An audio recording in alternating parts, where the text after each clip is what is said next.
At that time when I wrote that song, I was like living with my mama, and I had just got back from college, didn't get a degree, and I was just basically a dropout, and I was just sleeping on her couch, and I was just like ready to like move on for the next chapter in my life. And like somebody told me like that song made them move out their mama crib, and I'm like, wow, like I was in the same predicament, and I'm just like, I was so touched to know that, you know, that song made like motivated them to like get out the situation that they was in. And if I could hear more of that, or just knowing, like I don't even have to hear it, like just knowing that I touch one person with my music is all I need to keep going. Let me ask you this. How difficult is it to be a black woman in America? How difficult? I would say it's kind of scary. Like when I first learned about like black women in hospitals, and like when they're giving birth, like the doctors don't really like hear you out and don't like listen to your feelings or like know what's best for you. They just see you as like a test animal, and they just, you know, do what they think is right rather than just hearing you out like if you're in pain or whatnot. But like just walking around as a black woman, I never experienced anything like what I read on the internet about like the organ trafficking or whatnot, or just kidnapping or whatever. But I definitely read a lot about it, but it just makes me scared. I never like really like experienced it. Let me ask you this. How can black men help black women feel safer? That's a good question. I read a lot of stuff on that topic, that conversation on Twitter. I would say just be like like we are already self-advocating ourselves. Like we speak our mind, but just to have like an ally to help advocate us about whatever situation we're going through, I think that's number one of option for black men to support black women. You keep speaking on Twitter. Is Twitter your favorite social media platform? No, it's not. I don't think so. Like I just go on there just to see, you know, what's the people talk about, you know, and I just go down the rabbit hole with just conversation and topics. Yeah, but I don't think Twitter's my favorite social media because I get on there like probably like once a week maybe. Damn. But I definitely try to like, cause like I said, you know, social media is definitely an aspect when you're an artist. So I just try to like tweet here and there or whatever, but I just be reading a whole lot. Are you big on social media? I try to be. I'm one of those people that want to stay away from social media and just read books and stay to myself. But as an artist, you know, I gotta like be out there and just have really just showcase my personality. And I think that'll help people relate to my music as well. So, what would you say is some of your favorite books that you've read? One of my favorite books right now, I'm reading Think and Grow Rich. It's good right now, but I like fiction books that kind of like take me away from like reality and just like experience something else. But one of my favorite books is The Evolution of Mara Dyer. I think that's like a sci-fi type of book. I read that twice. That's how good it was. If it was a movie, man, I hope it would be good, but I would definitely read that like all the time. But that's one of them. Another book is called, it was such a ghetto book. I don't know why I read it. I forgot, but it had me stressing. It's something like Diary of I forgot what it was called. Why had you stressing? Cause she was just making some dumb decisions. Okay, yeah. I forgot the name of the book, but yeah. It's like watching one of those movies, motherfucker running from the murder and they keep tripping. Like, bro, what the fuck is you doing? And especially like when those romantic love comedy movies too, and they just like do make stupid decisions on like going back to their ex when they're with this new guy that's treating them like they're fantastic. Like, yeah, like what's the point? But yeah, it was so ghetto though. Yeah. Well, this is my favorite question. If you can go back and give your younger self any advice, what would it be? That is a good question.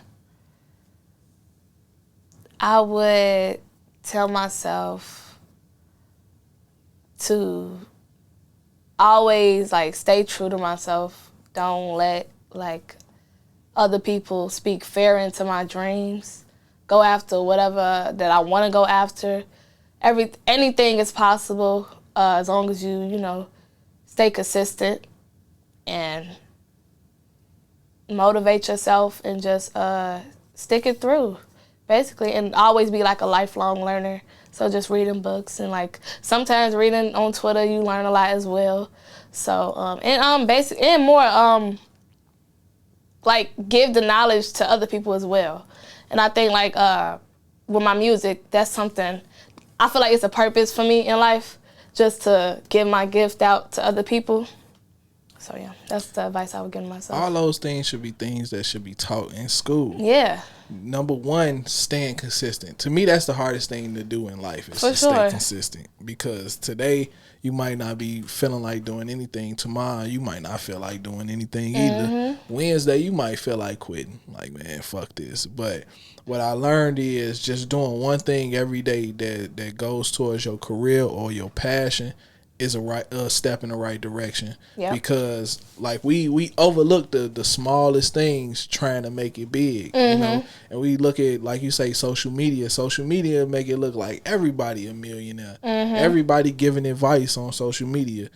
All you need is 100,000 views on one clip, and all of a sudden now you like a guru. You know what I'm saying? So I think just doing small things to brighten up your own day, especially if it goes towards your business or, like I say, your personal brand, is something that will help people stay consistent. Yep. And like you say, reading. A lot of people don't read much. You know what I'm saying? I found myself reading a lot, whether it's a tweet, whether it's a post on social media, whether it's a book, whether it's an ebook. You know, information is out there for a reason. Yep. To be taken in and used. A lot of us hoard information and we don't use it in the right way. So, and then you said to give your gift out, you know. Like being a singer, a lot of people are going through some tough times and you never know how your voice helped them get through it. Yep. You know what I'm saying? There's some like Whitney Houston. I'm gonna sit here and I ain't gonna act like I'm the biggest Whitney Houston fan, but that's one of the most beautiful voices ever in the world. Facts, you know what I'm saying? And her music has helped a lot of people just get through whatever they were going through. Yep. So I hope your music has that same effect on people, and I hope people start to come forward and tell you that your music has touched them in a certain type of way. Because I'm not an artist, I never made a song, but I know how a random person telling you, hey man, I fuck with that shit helped me through this, can just take you to the next level. Yeah, that remind me of I think it was like the third song that I had like ever recorded. It was a very vulnerable song. It's called like By Myself. It's basically, the concept of the song is like I like chilling by myself, and I was just really talking to myself like I owe myself a lot, and just owning my flaws and stuff. And I had somebody tell me like, because at that time when I wrote that song, I was like living with my mama, and I had just got back from college, didn't get a degree, and I was just basically a dropout, and I was just sleeping on her couch, and I was just like ready to like move on for the next chapter in my life. And like somebody told me like that song made them move out their mama crib, and I'm like, wow, like I was in the same predicament, and I'm just like, I was so touched to know that, you know, that song motivated them to like get out the situation that they was in. And if I could hear more of that, or just knowing, like I don't even have to hear it, like just knowing that I touch one person with my music is all I need to keep going. Yeah, that's life changing. Yeah. When you can literally say, man, damn, I touched another person in a peaceful, calm, and productive way. Like a lot of people don't get a chance to experience that in life at all. So salute to you. Before we get out of here, you got any message or anything you want to say to the people? Stay true to yourself, you know. Chase whatever dream you got, because anything is possible. Listen to my to my new album that I just dropped called Love Jane. It's out everywhere on Apple Music, Spotify, Tidal, wherever you listen to music at. Follow me on IG at janag.music. You can subscribe to my channel on YouTube, Jana Ghee. I do a whole lot of like music vlogs on there. Just like I actually just started a series called Behind the Mic. So basically, you see like what really goes down when creating like the music I record or whatever. And I'm trying to like stay consistent with that because I low-key been lacking. But definitely subscribe to that on there because I've been dropping music videos as well, and there's gonna be more visuals coming. And yeah, I got a whole lot of performances happening this summer. So follow me on IG and stay tuned for that. Drop your IG so they can follow you real quick. janag.music. I'm gonna put it on there anyway. Yep, JANAGHEE.music. Man, salute to you and everything that you got going on. Thank you. I can, like, you just got an aura, you know what I'm saying? Like a happy ass aura. Yeah. And when you walked in the room, like even the colors you wearing, like, you know what I'm saying? It's like, damn, man, she just a happy person. Mm-hmm. So, salute to you and everything you got going on once again. I hope you never stop grinding, you know? Yeah. Never stop grinding because it's a picture I seen on IG. Dude, he was digging for the diamonds and he was right there and he stopped. Mm-hmm. And the other dude kept digging and got the diamonds. So you never know when that moment is gonna come in life. You know what I'm saying? Yeah. And like I say, I hope people start to reach out to you more because a lot of times when those people do reach out to us, it be on those lowest days. It be on those days where we needed that. For we needed real. that little extra push. Yep. So hopefully everybody that watched this interview is touched in a special way. Yes, and they go listen to your music. Yes. So once again, I appreciate you. Thank you for coming through. Yeah. I just had a listening party not too long ago, and it just made me like, you know, this summer, it just kicked off the summer what I got planned or whatnot. Mm-hmm. So I had a whole lot of people, you know, show up for me and support me, and it just, I'm glowing right now. That's really what it is. So shout out everybody that showed you support. Shout out to y'all, that goes man. a long way. Yep. So once again, I appreciate you for coming through. Thank you once again. Yeah. This has been another episode of Conversations with Jay.